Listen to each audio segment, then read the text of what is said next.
Oh no, you're not supposed to like this movie. What about the second question, which is, would you up sticks and move to Canada?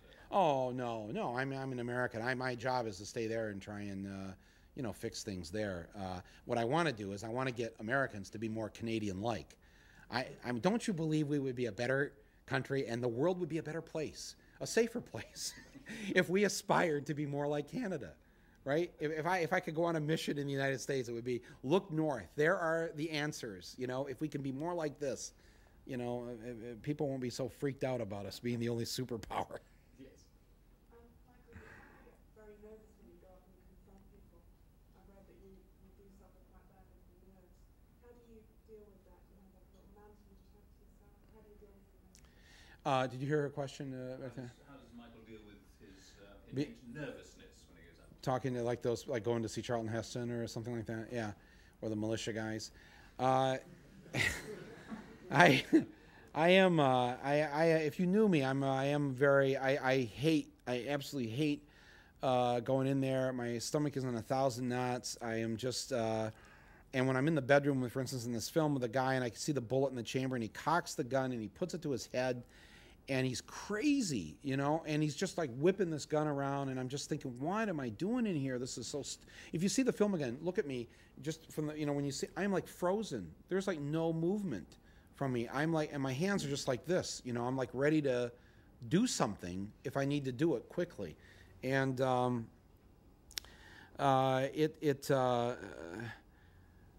but this goes to a whole long. I read that thing in the Observer that what is that things I know or things. What's that column that? Things I know. Oh, things I know. Is that what? Okay. Yeah, and it was just a snippet of a long thing I gave this guy, which I said to him basically is that when I watch myself in the film, the most disgusting thing about the film is the fact that I'm in it, and that it's like, what is wrong with journalism in America? This is not the guy that should be asking the hard questions of these corporate leaders or the head of the NRA or any of these.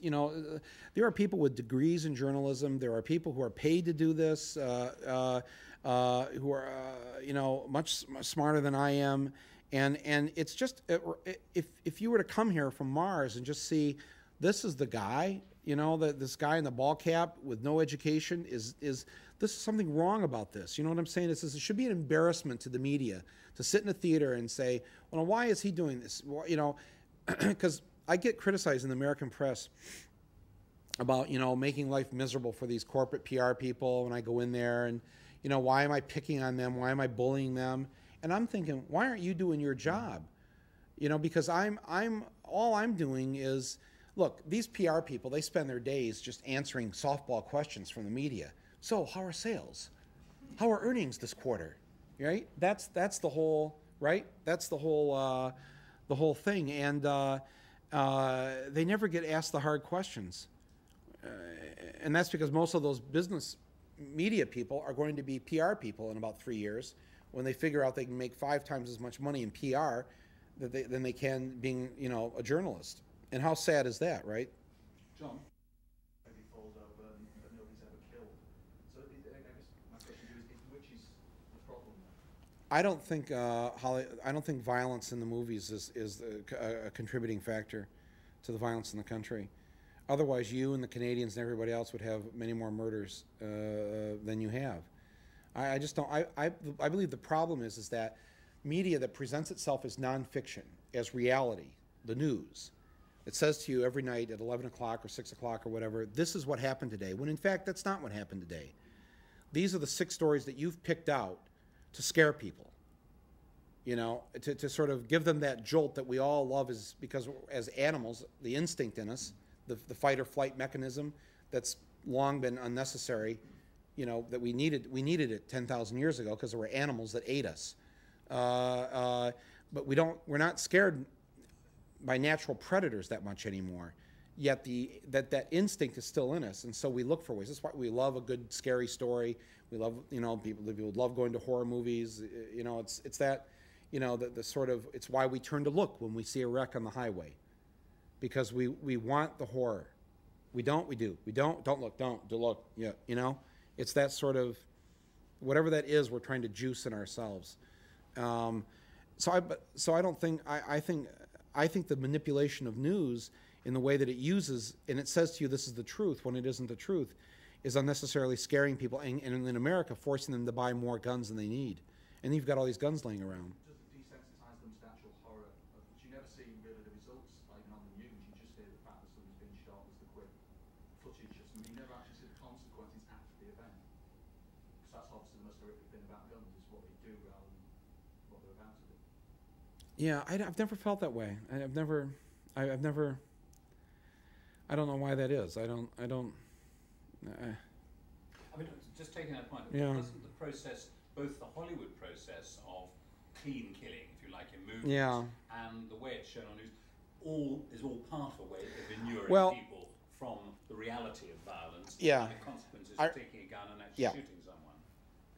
I remember. Well, I'll say this. This is not a direct answer to that, but I remember after watching Saving Private Ryan, thinking that if the more of the guys I went to high school had seen that film, if that instead of the John Wayne films that we grew up on in the '60s, if they'd seen that film in 1965, I don't think some of them would be dead today.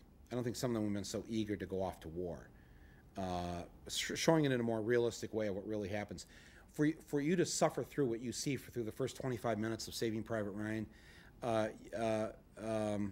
you'd have to really believe in something to want to risk and sacrifice in that manner. And so in some ways, I think that's good to show that realistic violence as opposed to the A-Team cartoon violence. But I like both. I mean, I've just never subscribed to the. I don't know what. If you can go back in British history and find out that after a certain Shakespeare play where there are more sword fights in the street, I don't. Maybe there were. Maybe it was an issue at the time. I've got to tell him less sword fights next time. Rob, Michael, did the Kmart incident ever have you thinking that you could do something else than just making movies and channel that obvious power you have to make a huge, a conglomerate change their Did the Kmart incident give me some? political avenues? You have people shouting Michael Moore for president. I can't remember. Oh no! Don't say that. Yeah, I want to live. But not so far as that, but the fact that that is a big thing to happen to them to make Kmart. Well, the Kmart thing what really showed me that how the media can be a positive force. It can be a power for good.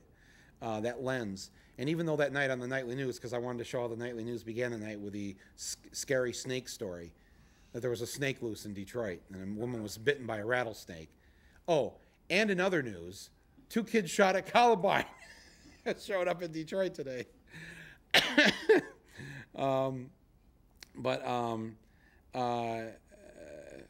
I think my films have always done that, and the TV show did that too.